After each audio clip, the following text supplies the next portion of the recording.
sommes à l'Aquarium de Paris avec Philippe Castellano, qui est la personne qui a identifié le P38 de Saint-Exupéry et porteur d'une montre Comex qui t'a été offerte par Henri Deleuze. Merci d'être venu jusqu'à Paris. Merci à vous de votre invitation.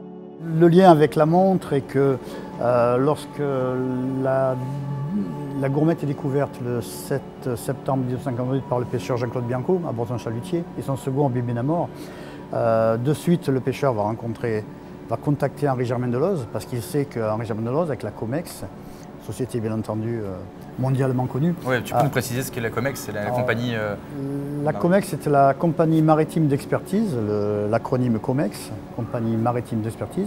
Ce qui est intéressant, c'est que le parallèle avec Rolex et Comex, c'est que Rolex avait besoin d'une sorte de laboratoire d'idées, de recherche et de développement pour élaborer leur monde d'outils, leur monde de plongée.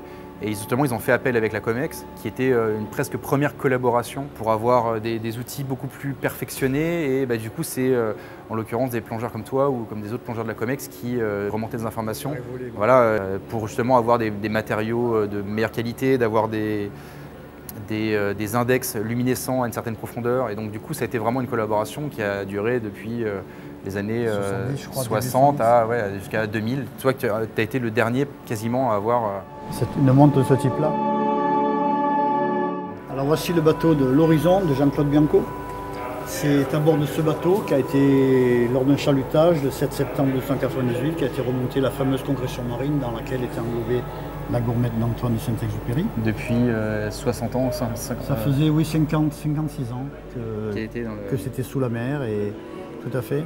On retrouve l'équipage, notamment Jean-Claude Bianco ici, qui est le patron pêcheur de l'Horizon, à bord de l'Horizon, et son second, Habib Benamor, qui a été la première personne au monde à avoir la gourmette d'Antoine de Saint-Exupéry dans les mains. C'est quelque chose d'important. Donc en gros, en 98, on tombe sur la gourmette, on repêche la gourmette d'Antoine de Saint-Exupéry.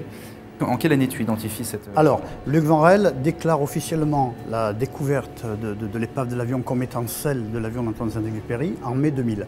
D'accord. L'autorisation de relever les vestiges a été donnée au début du mois de septembre 2003. C'est d'ailleurs la Comex à bord du Mini-Bex d'une part et du Janus II d'une autre. Ce sont les bateaux amiraux de la Comex qui relèveront les vestiges, un train de roue, une partie de turbocompresseur ainsi que quelques petits vestiges épars. Jean-Claude Bianco, qui me connaissait, c'était déjà un ami que je connaissais depuis près de 2 ans, lui fait part de mes travaux, de mes recherches, de notre association.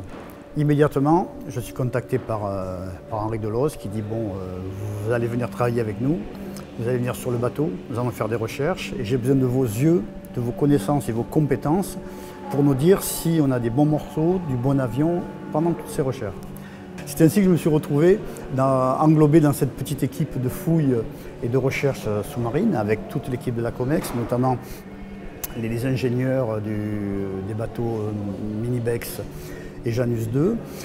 Et nous allons travailler pendant des semaines. Nous étudions, nous autopsions vraiment les morceaux, nous relevons, nous faisons des relevés techniques, quasiment de l'archéologie contemporaine, si on peut dire. Et à un moment donné, Brian Sivok m'appelle et me dit « Philippe, tu nous as parlé là d'une chose particulière, de 4 chiffres qu'on devrait découvrir pour être certain que ce soit le bon avion. » J'ai dit « Oui, tu as trouvé quelque chose ?» Et Brian me dit « Regarde, il y a un numéro à 4 chiffres. » Alors je regarde ce numéro et dès que je vois ce numéro, il y a le cœur qui bat très très fort puisque ce numéro est le 2734. Il correspond complètement au numéro matricule d'usine qui a été donné à l'avion à bord duquel disparaîtra Antoine de Saint-Exupéry le 31 juillet 1944. La chance que j'ai eue, c'est que Luc Vanrel avait pris beaucoup de photographies de ces vestiges vraiment qui étaient en très piteux état et un film sous-marin. Ça m'a permis dans un premier temps et au sec d'étudier les vestiges et de reconnaître des parties qui étaient indiscutables. Il s'agissait bien d'un avion de type P-38 Lanning évolué exactement comme celui à bord duquel disparut l'auteur du Petit Prince. La plongée sur l'épave se fait après, donc a posteriori, et il est vrai qu'en sachant que j'allais plonger avec Luc sur de tels vestiges, déjà le cœur battait avant de descendre, bien entendu. Et dans le descente, lorsque nous sommes dans le bleu, et doucement on s'approche, le fond devient gris, et là on découvre des vestiges, et là ça devient très émouvant, puisque là je confirme définitivement de visu et de toucher que Luc a bien découvert ce type d'avion de P-38, mais il nous faut un numéro. Donc c'est ce qui est arrivé donc en septembre, début septembre 2003, où les vestiges sont donc remontés, nettoyés, et enfin ce fameux numéro 2734 sera mis au jour. C'est ainsi que je me vois remettre en main propre une montre Submariner Rolex Comex. Et il y a j'ai un numéro plongeur dessus qui est le 6449.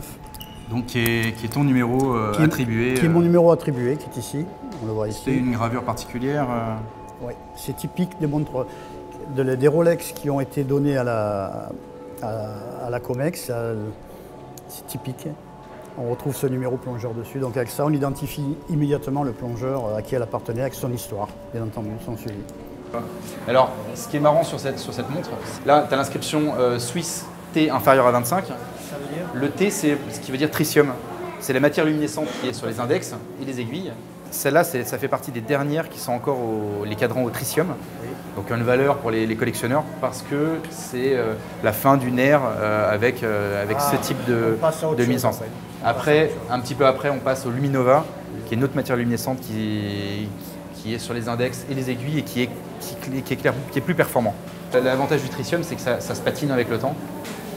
Je te remercie Grégory, je ne pensais pas en apprendre autant, mais là vraiment vous êtes des experts du sujet et moi dans mon domaine, chacun le sien. Bravo à toi.